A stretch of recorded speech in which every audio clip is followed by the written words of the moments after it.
For the Hansard record, could you please give your name and the capacity in which you appear today? My name is Kenny Chiu. I am attending this meeting as a Canadian citizen. Thank you very much, Mr Chiu. I now invite you to make a short opening statement, after which the committee will direct questions to you. Well, thank you, Mr. Chair. Freedom, democracy, and the rule of law are not cliche. In fact, many from around the world have chosen your country, as well as others, such as Canada, because of the respect and practice of these ideals. Arguably, those who are from the outside come to treasure and want to protect it even more so because of many of us have seen and lived lives without these rights. Like Australia, the 21st century Canada, it's a multicultural society with immigrants and refugees from all continents and all walks of life, calling their settlement home. It is a beautiful and ideal world that those before us and this generation have worked so hard and built. A fair, respectful, multicultural society that honors diversity yet commits to preserving the uniqueness and the very essence of being Australia. Threats to those who treasures ideals of equality, universal values, and human dignities are always there. The authoritarian regimes around the world are watching.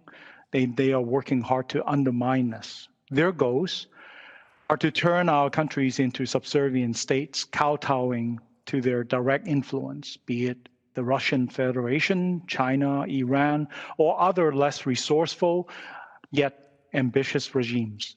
They're willing to sacrifice our institution, the harmonious society we have carefully built over the decades, and with the people in it, in a successful, diverse, multicultural nation such as yours and ours. It is up to those who are in power to stop the corruption and deceits, to safeguard the exposed few vulnerables to these predatory states' coercion, exploitation, and manipulation. Through co-opting social media and compromised applications on their mobile devices, these regimes are able to disseminate disinformation, even interfere politically, to manipulate how the recipients could vote, the way not representing their interests, but benefiting only to these foreign states. In this regard, I have for a long time looked up to your leadership in facing the threats head on, rather than hiding behind the political smokes and mirrors for partisan gains. Instead, you are pressing a bipartisan united front. You are presenting a bipartisan united front towards these regimes, staring at and finding opportunities to infiltrate and interfere. Learning from what you have done to stem out foreign interference, 2 years and a week ago, I tabled a private member bill to establish our version of foreign interference, Foreign Influence Registry Act in Canada's House of Commons. The ferocious and fierce response I garner somehow confirm that it was much needed. If you have paid attention to what has happened in Canada since the 2021 election, one argues that they have achieved their tactical goal in defeating those they don't like. In the process of doing that, however, they have finally weakened the country of Canada. So do not give up. Do not give in. Protect your and your price society. You are continuing to lead and inspire the rest of us. Thank you, Mr. Chair. Mr Chiu, thank you very much for that very powerful opening statement, sentiments which I share entirely, and I suspect most politicians in Australia would wholeheartedly endorse as well.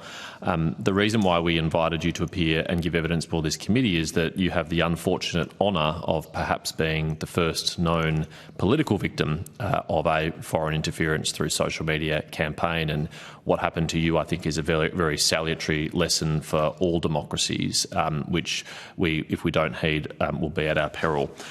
So I want to talk a little bit about your experience. I think there's some facts for the record are important. important. As I understand it, you won your riding in 2019 with a primary vote of 41.7%, but at the subsequent election in 2021, there was an 8-point swing against you, which caused you to lose your seat. And this swing was substantially out of line with the national political results. There was only a 1% swing against the Conservative Party nationally and only a 1% swing in British Columbia. What do you attribute the kind of outside swing result in your riding to? It's the disinformation that has seeded in my community and activated during the election time. When I say disinformation seeded, as I mentioned in the opening remarks, I tabled the private member bills, and the discussion, the talking heads, the mouthpiece have already started trying to find faults in the proposal. And they have already started characterizing it as an anti-Chinese, an anti-Asian piece of legislation that I was proposing. And the funny thing is that to avoid politicizing the legislation, I deliberately do not mention any country and left that to the Privy Council office to define which country would be subject to the foreign influence registry.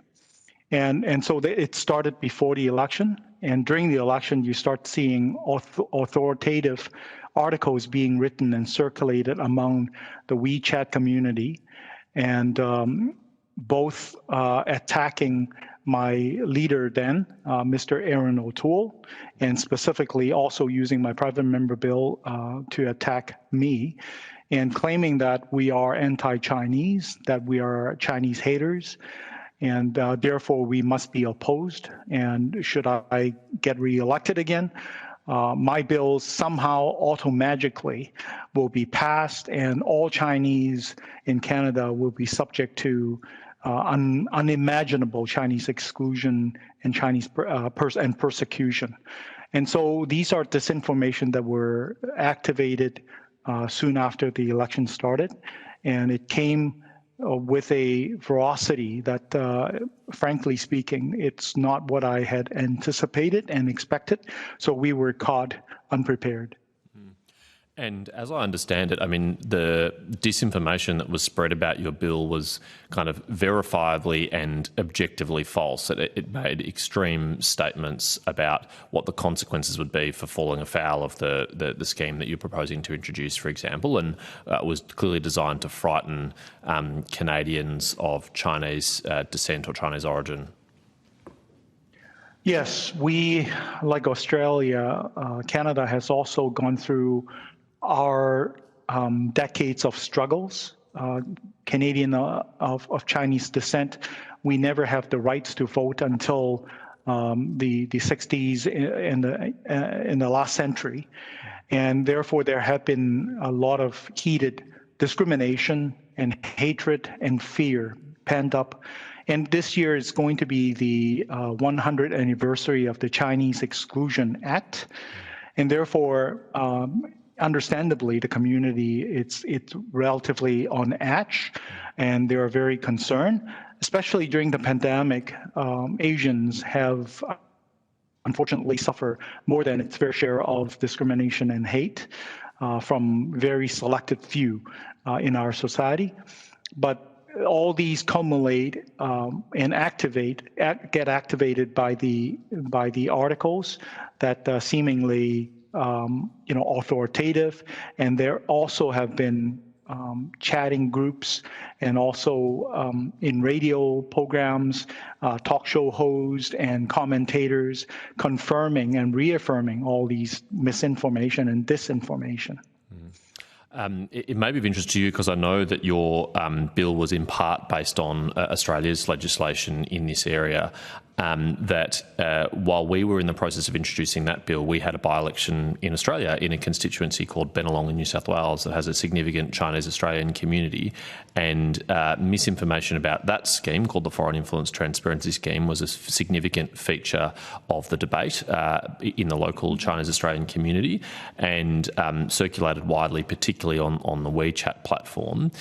Was WeChat one of the primary mechanisms for circulating this information about your bill and for attacking you, or was it other platforms? From what I have garnered and observed, with only limitation, the original article, the source of information, are disseminated in WeChat. But as you know, in today's technology, whatever on WeChat can also be circulated in chat groups such as WhatsApp.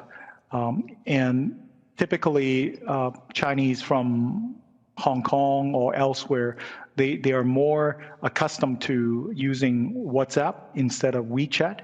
But the disinformation, however, it's not being selective. I have, my supporters have actually circulated and sent me evidence of disinformation being circulated among WeChat groups and also WhatsApp chat groups. And all these are using very vulgar and extreme language to describe my leader, Aaron O'Toole, and also what my proposal has been.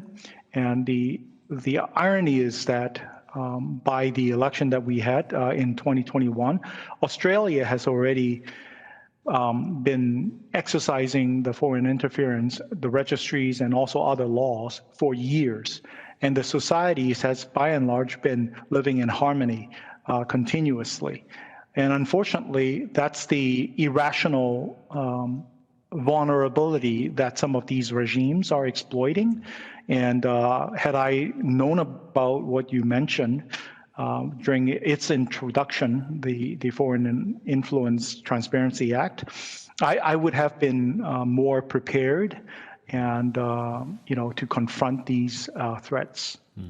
Yes, and we can say with some confidence that the opposition to this originated directly from the Chinese Communist Party, because they are very open about that. When in 2020 they released their now infamous list of 14 demands to the Australian government, which they directly linked to the economic coercion campaign and trade sanctions against us. One of those 14 grievances was our Foreign Influence Transparency Scheme and our other anti-interference and anti-espionage laws, and they kind of almost directly called for us to repeal them if we wanted the trading relationship to return to normal. You mentioned in one of your previous answers, the unfortunate history in Canada of discrimination against Chinese and other Asian Canadians. Australia and Canada are similar in that regard. We also have the same unfortunate history going back to the gold rush and discrimination against Chinese migrants who worked on that, and of course the White Australia policy, which was only dismantled in the 1960s. But we're liberal democracies, we recognise our flaws and we work on them and try and improve them. Why do you think these historical legitimate grievances have been so successfully weaponised so many years after we have come to terms with them and we have dealt with them and we're trying to move on from them? Because frankly and honestly, I believe in a multicultural society that we live in, respecting everybody's rights for the flow of information. Unfortunately, some of the diaspora community members are living in relative isolation in terms of information isolation. Yeah. And therefore, that presents a huge opportunity for these regimes, such as the CCP, to exploit and spread disinformation among them. Many of my constituents, they are recent immigrants from China. They've grown accustomed and dependent on the WeChat platform, and they do not realize that the Chinese Communist Party could be filtering some information that they're reading, and so they don't know what they don't know, and they have no way of fact-checking in their comfortable language of comfort and prefer language. And therefore, one of the proposals that I'm going to put forward is that to the extent that Australian can, perhaps you can provide a seal of approval to certain non-government organizations that provides fact-checking service to the constituents in their own language, be it Persian, Russian, or even Chinese and other languages that are commonly exploited. And these would be effective in providing a way for the diaspora community to at least realize that they are being used, they are being manipulated, their interests are actually being hurt by these predatory regimes that are infiltrating us. Thank you. That is consistent with recommendations made by some other witnesses before the committee as well. I just want to come back to your experience. It was fairly quickly evident after you lost your seat that something unusual had happened, and there was some, as I understand it, academic research, for example, from McGill University, which identified that you were a victim of kind of a misinformation or disinformation campaign. But obviously in Canada, in recent months, there's been even further revelations about the Chinese government's attempt to intervene in Canadian elections with the leaking of intelligence documents from the intelligence agency in Canada. What further insights has that provided about what happened to you and what happened in those elections? Well, to be honest, it validates my worry and my concern. For a long time, I appreciated NGOs such as Disinformation in Canada, and also the Atlantic Council's Digital Forensic Research Lab, and as well as the McGill University research team and data mining and all that for providing their study.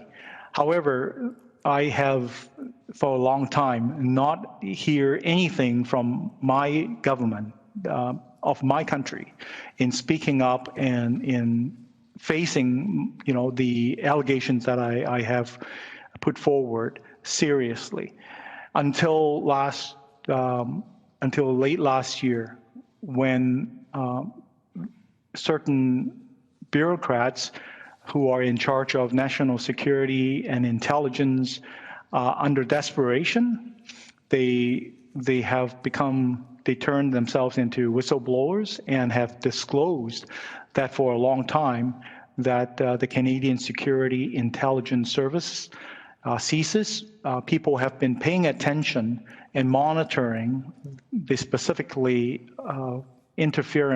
political interference from the Chinese Communist Party in Canada, specifically during the 2021 election. That provided me a significant boost in confidence that I'm not living in my own echo chamber. My allegations are real, and in an ideal world, I would have preferred the bureaucracy's integrity can be protected and they don't have to break the law, such as what they're doing right now. But there is that outer part of me that I'm grateful for they doing it, because the government's hands are now forced to tackle this subject seriously, and it's providing Canadians with lots of information that they've never known, and also they would never imagine that they could have. What appears to be happening in Canada now is strikingly similar to what happened in Australia in 2017 and 2018, where we learned that the Chinese Communist Party and agents representing them were targeting politicians of both political parties to attempt to influence them and cultivate them and recruit them, but most infamously the former Senator Dastyari, who resigned as a result of the scandal. That was one of the major catalysts for legislative reform in Australia. It led to the introduction of various acts, including our influence transparency scheme. Are you optimistic now that, given that these revelations have really been brought to the fore in Canada, that your old bill or others like it might now progress through Canada and address these issues?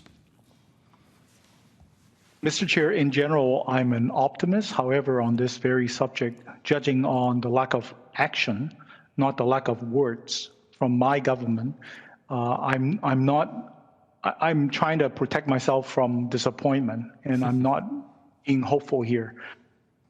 The current government, the national security minister, he in last December, in answering to the question of reporters, said he's going to conduct consultation across the country. That was in December. In March this year, when more news are disclosed, and they have just basically re-announced that they are going to conduct consultation. To be fair, it is now in progress right now, but I would have been more comfortable and be more assured if they have taken something solid. The Canadian Senator, Mr. Leo Hosako, has taken my private member bill and retabled it in the Canadian Senate in 2022, in February last year. The government can definitely take that as a draft version 0 and travel across the country in Canada to solicit responses, substantial responses. Maybe the bill is not perfect. Maybe the bill has a lot of loopholes. Maybe it's actually could potentially subjugate certain communities, in trouble. But unfortunately, the government is now traveling across the country, just listening, and it seems like, at least from the ordinary citizen such as myself, that they're trying to bury the entire subject with a mountain of alphabets and also structures and bureaucracies. They introduce this called the repertoire, and to decide whether a public inquiry is even necessary. So from now till the day when legislations, not just a registry, can be put in place and can be used, such as by the Australian Federal Police charging somebody just a few days ago, I would say we're still months, if not years away. Thank you very much for that. I hope you're wrong. I hope there is progress to be made, and I hope Canada is able to draw some lessons from Australia's experience. Both Senator Walsh, the Deputy Chair, and I are members of the Intelligence Committee, and we are currently reviewing our foreign influence transparency scheme. I certainly regard it as a step forward, but it certainly hasn't worked exactly as intended, and some fine-tuning and reforms are probably going to be necessary. So I hope Canada can benefit from that. I'll offer the call to the Deputy Chair, Senator Walsh.